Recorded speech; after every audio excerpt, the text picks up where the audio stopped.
이 찬양을 참 제가 참 좋아하는 찬양인데 곡이 너무 높아요. 이렇게 성가곡이 되어가지고 그래서 함께 우리가 참 어려워서 영상으로 이렇게 준비를 했는데 저는 이 영상을 통해서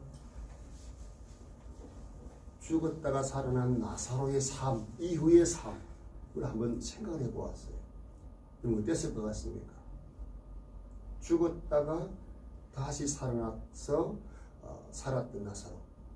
아마 어쩌면 그 나사로의 모습이 예수 믿는 우리의 모습이어야 하지 않겠는가 하는 생각을 가지게 됩니다. 그 이유들은 오늘 말씀을 통해서 우리가 확인을 했으면 좋겠습니다. 여러분, 예수님은 십자가에서 못 박히시던 금요일 오후 3시쯤에 돌아가셨습니다. 그날 오후 6시가 되면 안식일이 시작이 됩니다. 그래서 예수님이 돌아가시고 안식일이 시작될 때까지 불과 3시간 정도밖에 되지 않았습니다. 그 3시간 안에 장례를 치러야 되기 때문에 예수님의 장례는 굉장히 아마 급박하게 그렇게 진행이 되었을 겁니다. 사실 유대에는요, 유대 나라도 우리나라처럼 매장이 있었습니다. 가난한 사람들은 그냥 땅 파서 묻으면 끝이에요. 뭐 3일장 기다려 그런 거 없어요. 끝이에요. 그러나 좀 부유한 사람들은 동물 같은 무덤을 준비해 둡니다.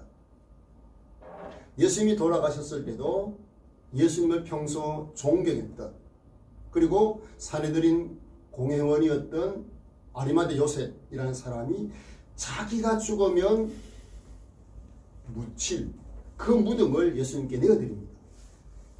기꺼이 내드립니다.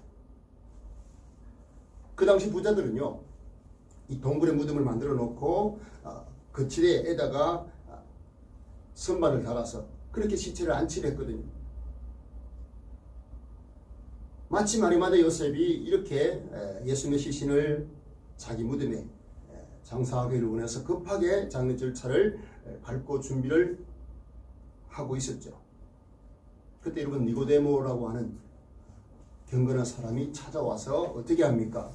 마치 왕이 세상을 떠났을 때 향유를 그에게 부어드리는 것처럼 예수님의 시신에 발랐어요. 그리고 예수님의 시신을 주위를 싸고 두건을 씌워서 아주 정중하게 예수님의 시신을 무덤에 장례를 지냈습니다. 이 모든 과정들을 지켜보는 여인들이 있었어요. 장례가 끝이 나고 예수님의 무덤을 큰 돌로 한 장정들 한 10명 이상이 밀어야 될 정도의 큰 돌로 무덤 입구를 딱 막아 놓습니다. 이렇게 급하게 장례가 끝이 난 거예요. 그런데 예수님께서 그 무덤의 돌을 밀치시고 다시 살아나실 것이라고 생각하는 사람은 단 한 사람도 없었어요. 예수님의 제자들도 그 여인들도 장례를 치르는 사람들도 아무도 없었어요. 그런데 여러분, 사흘 되던 날, 자, 그러니까 여러분 계산해 보시면 금요일 오후 3시간, 그게 하루예요. 그리고 오롯이 안식일 이틀, 그리고 토요일 밤 6시부터 안식 후 다음 날이 되는 거죠. 그래서 안식 후 다음 날 해가 밝고 그때쯤 예수님께서 다시 살아나셨습니다. 하나님께서 살리신 것이죠. 죽음 가운데서 예수님을 일으키신 거예요. 하나님이 여기신 성령께서 일으키신 것입니다. 그래서 예수님은 죽은 자 가운데서 부활하셨습니다. 할렐루야. 아멘. 그렇게 예수님이 부활하신 그때 여인들이 예수님의 무덤을 향해서 가고 있었죠. 성경에 보면 막달라 마리아, 그리고 야고보의 어머니 마리아, 그리고 살로메, 이런 여인들이 예수님의 시신에 향유를 붓기 위해서, 향으로 닦아드리기 위해서 그렇게 찾아갑니다. 고민이 뭐겠습니까? 그 돌무덤을 막고 있는 그 돌을 우리가 어떻게 옮기지? 그런 고민을 가지고 찾아간 것입니다. 그런데 도착했는데 돌은 굴려져 있고 무덤은 텅 비어 있습니다.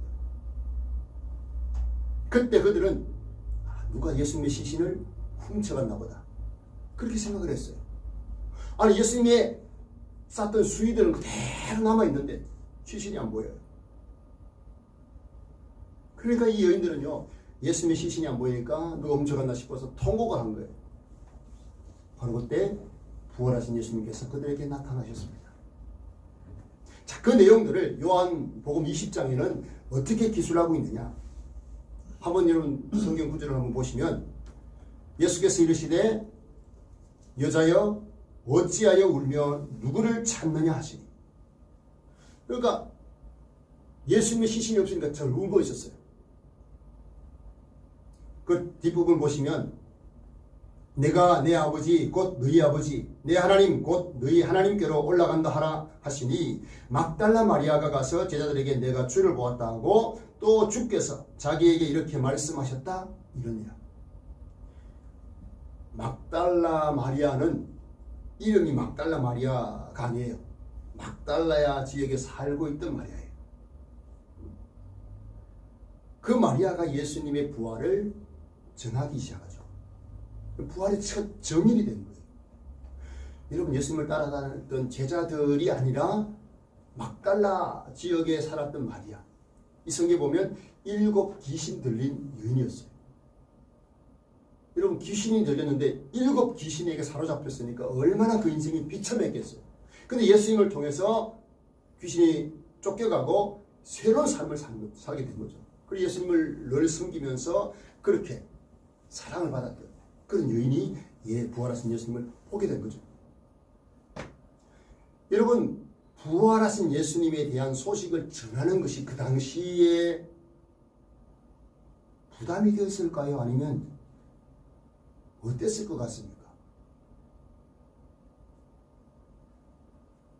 예수님을 십자가에 못 박으라고 외쳤던 군중들과 종교 지도자들이 시퍼렇게 눈을 뜨고 있는 그 상황에서 며칠 지나지 않았어요. 그런 상황 속에서 예수님이 다시 살아나셨다, 그 소식을 전하는 것은요 굉장히 위험합니다. 실제로 로마의 이 군인들이 그 무덤을 지키던 군인들의 입을 막기 위해서 어떻게 합니까? 돈으로 매수합니다. 그들이 제자들이 훔쳐갔다고 해라. 여러분, 그런 분위기에 예수님의 부활 소식을 전한다는 것 여러분 쉽지 않았을 거예요. 그런데 그 소식은요 여인들에 의해서, 제자들에 의해서, 그리고 예수님이 만나주신 사람들에 의해서 예수님의 부활 소식이 예루살렘뿐만 아니라 쫙 퍼지게 되었죠.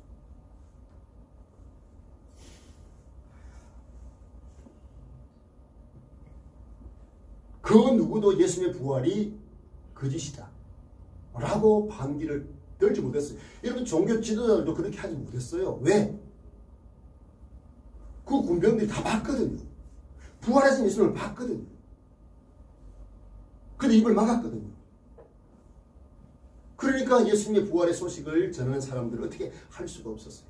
그렇게 해서 여러분, 예수님이 부활하시면서 교회가 생겨난 겁니다. 예수님의 부활을 믿는 자들에 의해서 교회가 생겨났어요. 그리고 3년이 지나고 부활하신 예수님께서 자신을 박해하던, 예수님을 믿는 자들을 잡아서 옥에 가두던 바울을 예수님이 만나 주셨어요. 지금의 다마스커스죠. 다마스커스까지 바울이 예수 믿는 사람들이 있다는 소식을 듣고 잡으러 갔어요. 그리고 가다가 예수님을 만나지 않습니까? 그때 예수님께서 뭐라 말씀합니까? 사울아 사울아 네가 어찌하여 나를 박해하느냐. 여러분, 예수 믿는 자들을 박해하고 있는데 예수님은 예수님 자신을 박해한다고 그렇게 말씀하세요. 주의 누구십니까? 깜짝 놀라가지고요, 정오의 그 빛보다 더 밝은 빛이 이 사도 바울과 일행에게 비쳤을 때 그들은 꼬꾸라지고 말았어요. 머리를 들 수가 없었어요. 그때 주님 말씀하시죠. 네가 박해하는 예수다. 그때 이 바울은 그때 당시 사울이죠. 부활하신 예수님을 보고 만나게 된 것입니다. 그로 여러분부터 바울은 어떻게 됩니까? 예수님을 전하는 사도가 되어서 20년이 지난 이후에 그가 로마에 있는 교인들을 생각하면서 성경을 기록한 것이 로마서입니다. 오늘 그 로마서를 기억을 하면서 예수님을 어떻게 소개합니까? 오늘 3절 4절 우리가 읽은 본문이에요. 어떻게 소개합니까? 그의 아들에 관하여 말하면 육신으로는 다윗의 혈통에서 나셨고 성결의 영으로는 죽은 자들 가운데서 부활하사 능력으로 하나님의 아들로 선포되셨어요. 곧 우리 주 예수 그리스도십니다. 할렐루야. 아멘. 하나님께서요 예수 그리스도의 부활을 통해서 어떤 예수님이 어떤 분이신 것을 드러내셨다는 것입니까? 자, 그 사실들을 오늘 좀 하나하나 살펴보면서 예수님이 이런 분이시구나 확인하는 그런 시간이 되었으면 좋겠어요. 자, 여러분 예수님께서 부활을 통해서 예수님 자신이 하나님의 아들 되심을 어떻게 친히 선포하셨다. 그러니까 바울이요 예수님께서 부활하사 하나님의 아들로 선포되셨다고 그렇게 여러분 외치고 있는 겁니다. 여러분 어떤 사람은요 이 구절을 잘못 해석해가지고 여기에 보니까 예수님이 부활하셔서 하나님의 아들로 선포되셨다 그러니까 그러면 부활하시기 전에는 예수님이 하나님의 아들이 아니다 이렇게 잘못 주장하는 사람들이 있어요. 그렇지 않죠. 예수님은 태어나실 때부터 하나님의 아들이셨어요. 사역하는 기간 내내 하나님의 아들이셨어요. 십자가 달려 돌아가실 때도 부활하실 때도 하나님의 아들이셨어요. 그렇지만 그 사실은 다 감추어져 있었죠. 일부 몇몇 사람들에게만 예수님이 하나님의 아들이신 것이 드러났어요. 대표적인 인물이 누굽니까? 베드로 아닙니까? 마태복음 16장 16절에 주는 그리스도시요 살아계신 하나님의 아들이십니다. 할렐루야. 아멘. 베드로가 여러분 그렇게 고백하지 않습니까? 예수님께서 깨닫게 하신 거예요. 몇몇 사람들만 알게 된 겁니다. 자, 그런데 한 가지 사건으로 모든 사람에게 그분이 하나님의 아들이심을 공개적으로 선포하신 것이 예수님의 부활이에요. 예수님 부활을 통해서 예수님이 하나님의 아들 되심을 모든 사람들에게 선포하신 겁니다. 이런 바울이 어떤 사람입니까? 바울은요 회심하기 전에 예수님을 믿기 전에 그는 유대의 종교 지도자를 꿈꿨던 그런 인물 아닙니까? 베냐민 지파 사람이었고요. 히브리인 중에 히브리인이었고요. 율법으로는 바리새인이었어요. 철저하게 지켰던 바리새인. 종교적인 열심으로는 교회를 박해하고 왜 박해합니까? 예수 그리스도 하나님의 아들이라 그러고 예수님의 부활했다고 그러고 그러니까 종교적인 열심, 유대교의 열심 때문에 예수 믿는 사람들을 박해한 거예요. 저는 이 부분을 보면서 우리가 하나님을 열심히 섬기면서 그렇지 않은 사람들에게 상처를 줄 수 있겠다는 생각을 하게 됐어요. 이런 바울은 예수 믿는 사람 잡아서 옥에 가둬서 여러분 하는 그 일, 그리고 스데반이 돌에 맞아 죽는 모습을 보면서 어떻게 생각했습니까? 당연하다고 생각했어요. 그것이 하나님을 위한 것이라고 생각을 했어요. 실상은 아니잖아요. 아무튼 이 바울이 이제는 그렇게 유대계에 열심히 했던 그가 예수님을 전하는 사도가 되었어요. 여러분 어떻게 여러분 자기 목숨을 내걸고 그렇게 예수님을 전하는 자가 되었습니까? 바울은요 예수님의 부활의 의미를 깨달았어요. 예수님의 부활의 의미가 무엇인지를 알게 된 거예요. 그리고 예수라는 사람이 십자가에서 죽었다는 사실 이미 알고 있었잖아요. 그리고 그 예수가 하나님의 저주를 받은 그런 자라고 그들은 확신하고 있었어요. 왜? 성경에는 나무에 달린 자는 저주받은 자다. 분명히 말씀하거든요. 신명기 21장 23절 분명히 말씀해요. 나무에 달린 자는 하나님께 저주를 받았음이니라. 그러니까 여러분 당시에 왜 종교 지도자들이 하필이면 예수님을 죽일 때 십자가에 달았느냐? 그것은요, 예수님은 하나님께 저주받아서 하나님 아들이 아니라 하나님께 저주받아서 매달린 것이다. 그것을 강조하기 위함이었어요. 그러면 제사장들이 하는 일들이 뭐예요? 하나님께 저주받아서 죽은 거니까 자기들의 잘못이 묻히는 거 아니겠습니까? 그런 의도를 가지고 있었어요. 그런데 그 예수님께서 다시 살아나셨을 뿐만 아니고 메시아라고 전하는 사람들이 나타난 거예요. 그러니 어떻게 되겠어요? 바울 입장에서는 가만둘 수가 없는 거예요. 유대교 입장에서, 유대교인 입장에서. 그래 그 멀리 여러분 다마스커스까지 예수님 믿는 사람들 잡아서 오게 넣으려고 쫓아간 거예요. 그런 그가 부활하신 예수님을 만난 거죠. 아니 예수님 죽음도 보았고 그런데 부활하신 예수님을 만나게 된 거예요.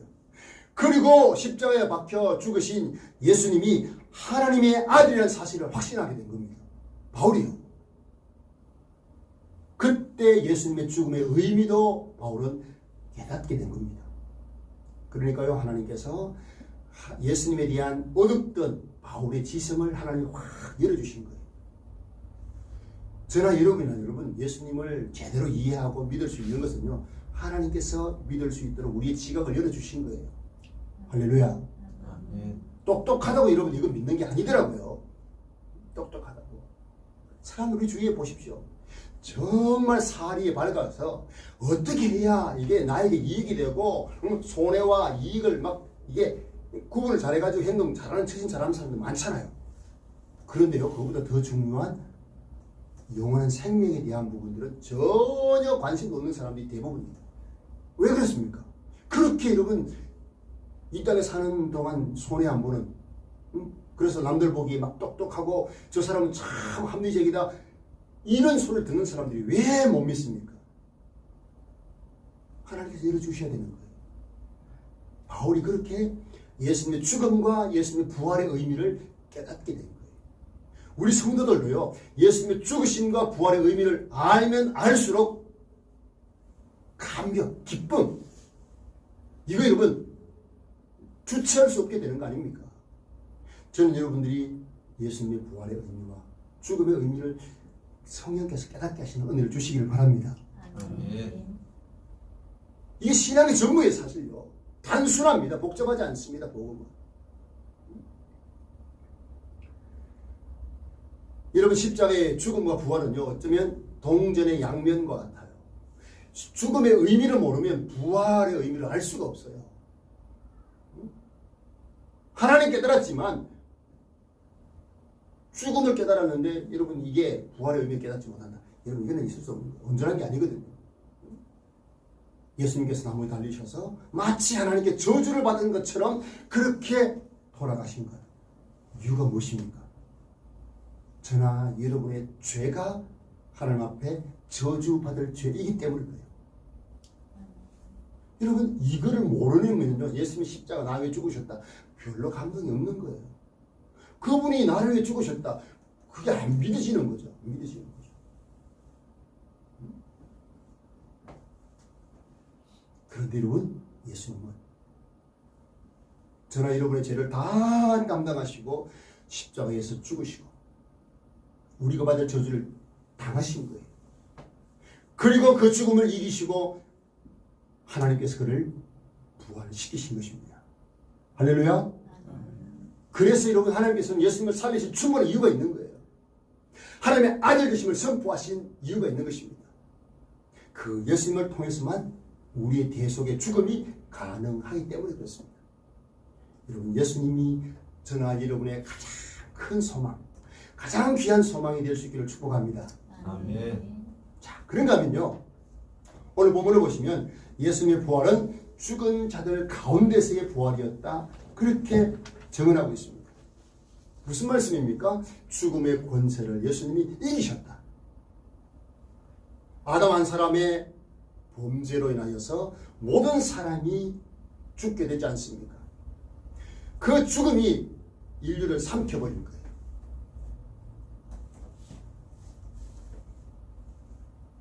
그런데 여러분, 예수님께서 죽은 자들 가운데서 살아나심으로 죽음의 권세를 이기셨다. 그 예수님께서는요, 이 세상과 하늘에 존재하는 만물을 있게 하신 분 아닙니까? 이 세상 존재하게 하신 분이에요. 창조주예요. 그런 그분이 어떻게 우리 위해 죽으시고 죽은 자들 가운데서 다시 살아나신 것은 죽음을 이기신 것이다. 그리고 그 예수님은 그분에 의해서 세워진 교회의 머리가 되셨다 라고 말씀합니다.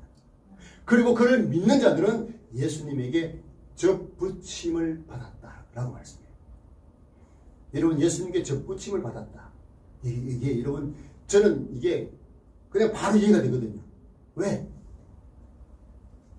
나무에 여러분 접을 붙인다는 것이 어떤 개념인지 저는 알거든요. 어릴 때 봐왔거든요. 감나무도 어릴 때 보면 고염나무에다가 접을 붙여요. 그럼 고염이 조그맣게 달리는 고염이 이게 큰 감이 되더라고. 접 붙이면 그 가지가 접을 딱 붙이면 아니 이게 나무의 생명을 가지게 되더라고. 그렇잖아요. 여러분이 부활하신 예수님에게 접붙임을 받으니까 저는 여러분도 다시 죽어도 살게 되는 복이 우리에게 주어지는 것입니다. 할렐루야. 이게 여러분 얼마나 큰 소망입니까? 이런 소망이 없으면 인생은 허망해요. 허망해요. 예수님이 죽음을 이기시고 이제는 심판주로 오시게 될 것을 성경은 우리에게 말씀을 합니다. 데살로니가전서 4장 16절 말씀. 자, 그 말씀 보면 주께서 호령과 천사장의 소리와 하나님의 나팔 소리로 친히 하늘로부터 강림하시리니 그리스도 안에서 죽은 자들이 먼저 일어나고. 무슨 말씀입니까? 예수님이 심판주로 오실 때가 되면 천사들의 나팔 소리, 천사장의 소리와 하나님의 나팔 소리로 하늘로부터 예수님이 임하실 때 죽은 자들이 먼저 일어난다. 무슨 말씀입니까? 예수님 오실 그때에 살아서 예수 믿고 있는 자들이 있다는 겁니다. 그러나 이미 죽은 성도들도 있다는 거예요.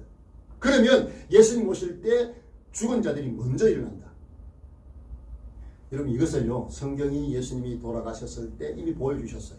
여러분, 오늘 집을 가시면 마태복음 27장부터 28장을 읽어보십시오. 자, 거기 보시면 예수님이 십자가에 돌아가실 때 무슨 일이 일어났느냐 하면, 예수님이 십자가에 돌아가실 때 어떻게 됐습니까? 성전의 휘장이 확 찢어졌습니다. 위에서 따로 확 찢어졌어요. 그리고 지진이 일어나면서 잠자는 성도들의 무덤에서 성도들이 일어났다 그래요. 그리고 그 성도들이 예수님이 부활하신 이후에 자기들도 무덤에서 살아난 그 사실들을 증언하고 다녔다고 성경은 기록하고 있어요. 여러분, 저는 이 부분을 보았지만 별로 생각 없이 보았거든요. 이 말씀을 준비하면서 그 부분을 이렇게 성경 전체를 쭉 보면서 눈에 확 들어오더라고요. 예수님이 죽으셨을 때 이미 잠자던 자들, 죽었던 자들의 성도들이 살아났어요. 놀라운 일 아닙니까? 뭘 보여줍니까? 예수님의 재림 때에도 이와 같은 일들이 일어난다는 사실을 미리 보여준 겁니다. 믿을 수 있는 증거들을 미리 다 보여주시는 거예요. 그러므로 여러분, 저나 여러분이나 굳게 믿고 붙들어야 될 분은 오직 죽음을 이기신 분, 죽음에서 다시 살아나신 예수 그리스도, 그분이신 줄 믿습니다. 아멘. 분명히 말씀하시잖아요. 나는 부활이요 생명이니 나를 믿는 자는 죽어도 살겠고 나를 믿는 자는 죽어도 살겠고. 이를 믿습니까? 무릇 살아서 나를 믿는 자는 영원히 죽지 아니하리라. 여러분, 죽은 자들만 살아난다고 말씀하지 않았어요. 그 당시에 예수님이 오실 그때에 살아있는 성도들은 산채로 하나님 나라로 올라가게 될 것이다. 그 예를 이미 보여주셨잖아요. 누굽니까? 구약의 에녹, 그리고 엘리야 다 보여주신 거예요.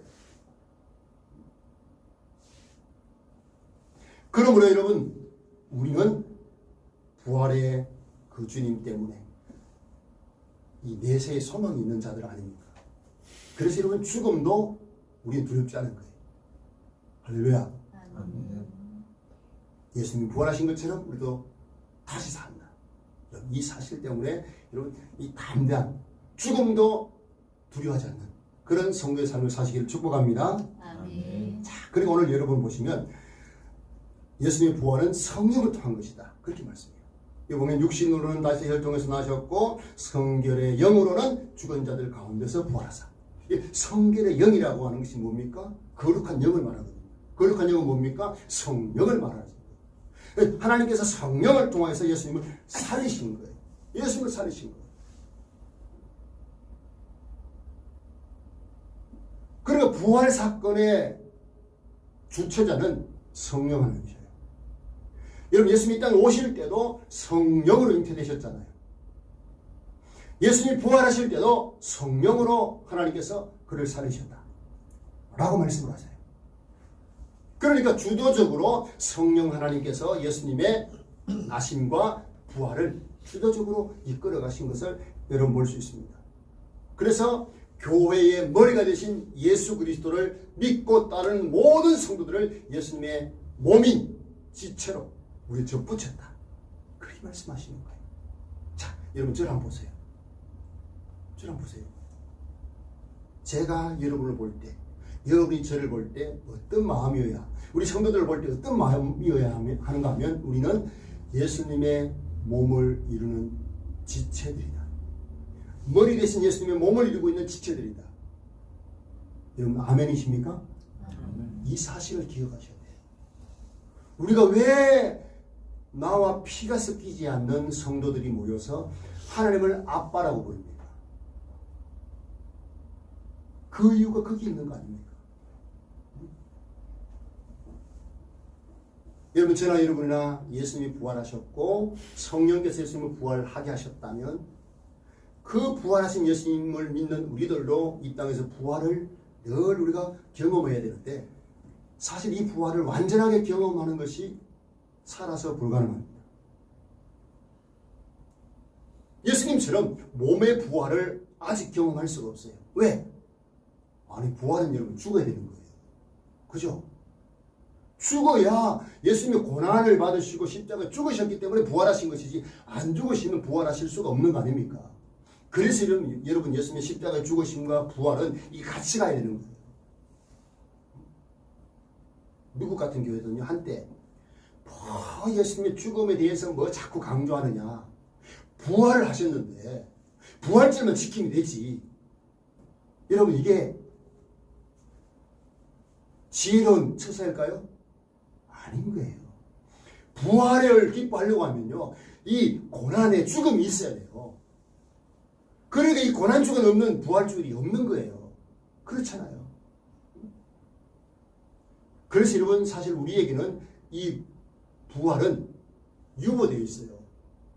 우리가 육신의 부활은요, 유보되어 있어요. 죽어야 나중에 살게 돼요. 여러분 믿으십니까? 아멘. 죽어야 여러분. 그 부활의 생명을요, 우리가 온전히 경험하려면 죽어야 되는데, 그러나 미래의 날에만 우리가 부활을 경험할 수 있는 것이 아니에요. 예수님을 믿고 신앙생활하는 동안도 우리는 부활의 생명을 경험할 수가 있게 되는 거예요. 왜 그러냐? 왜 그러냐? 신앙생활은 뭐라 그럽니까? 우리가 갈라디아서 2장 20절에서 보았잖아요. 우리가 나를 사랑하사 나를 위하여 죽으신 그 하나님의 아들 믿는 것이고요. 그분이 살아나실 때 다시 살아나신 거예요. 살아난 거예요. 그러니까 여러분, 우리는 날마다 사도 바울이 고백했던 것처럼 예수님 안에서 죽는 자들이에요. 그 말은 무슨 말입니까? 내 육신의 어떤 욕망이라든지 내 육신의 어떤 갈망 같은 것들을 십자가에 못 박는, 여러분 살다 보면 우리가 신앙생활 하면 우리도 나도 모르게 남에게 상처를 주고 또 상처를 받고 그럴 때가 있잖아요. 왜 그렇습니까? 여러분 어떤 사람은요 나는 자존심 가지고 산다 그렇게 말해요. 신앙생활 하는 사람은 그 말은 틀린 말이에요. 자존심 가지고 사는 사람은요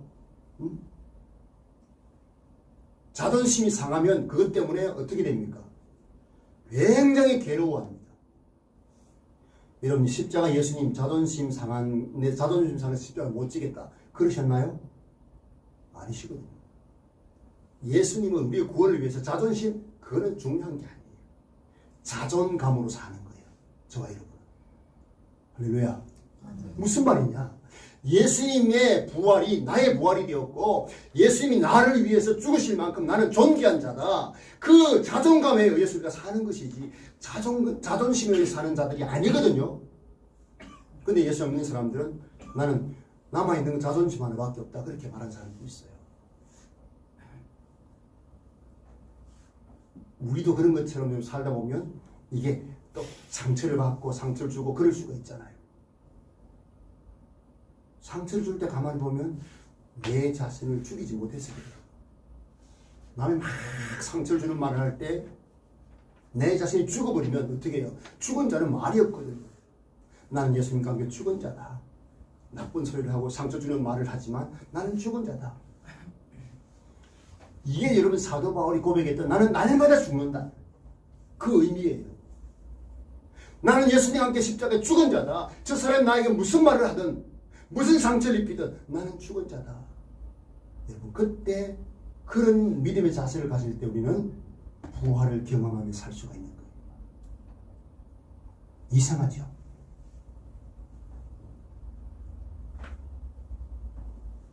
여러분 삶에 괴로움이 있어서 캄캄한 밤에 불 꺼진 교회에 와서 혹시 기도해 보신 적이 있습니까? 너무 삶의 무게가 무거워서 너무 힘들어서 교회에 와서 기도해 보신 적이 있습니까? 여러분 그렇게 찾아 나오면 우리 하나님께 우리의 마음을 털어내놓으면 하나님께서 우리 마음에 찾아오시잖아요. 아니 분명히 그렇게 힘들고 그렇게 고통스러웠는데 기도의 자리로 나오니까 하나님께서 어떻게 합니까? 내 마음을 회복을 시키셔요. 이게 여러분 부활의 생명을 누릴 수 있는 그런 부분들이라고 저는 여러분 하시면 되겠어요. 이런 일들은 성령을 통해서 하나님께서 하시는 일이기 때문에 그렇습니다. 성령께서 어떻게 예수님을 부활시키셨습니까? 능력으로 부활시키셨다. 생명의 능력으로 예수님을 다시 살리신 것이죠. 여러분 이 바울이요 회심하기 전에는 율법의 의로는 흠이 없고 열심으로는 교회를 박해하는 그런 자 아니었습니까? 이런 열심이 자신을 구원할 수 있다고 여겼거든요. 여러분 벚꽃 축제 때 전도제도가 전도 해보셨어요? 안 해보셨잖아요. 근데요 안식교라든지 이단들 그 요와 정인이라든지 이단들 보십시오. 신천지 이거 막 현수막 만들고 막 포스터 만들어서 써서 복음전해요. 여러분 그들이 왜 그렇게 열심히 하는지 아세요? 이유가 단 하나예요. 그렇게 열심히 해야 14만 4천 명이 들어갈 수 있다. 그게 족쇄예요. 성경은 절대로 여러분 믿음을 그렇게 말하지 않아요. 믿음은 하나님의 선물입니다. 할렐루야.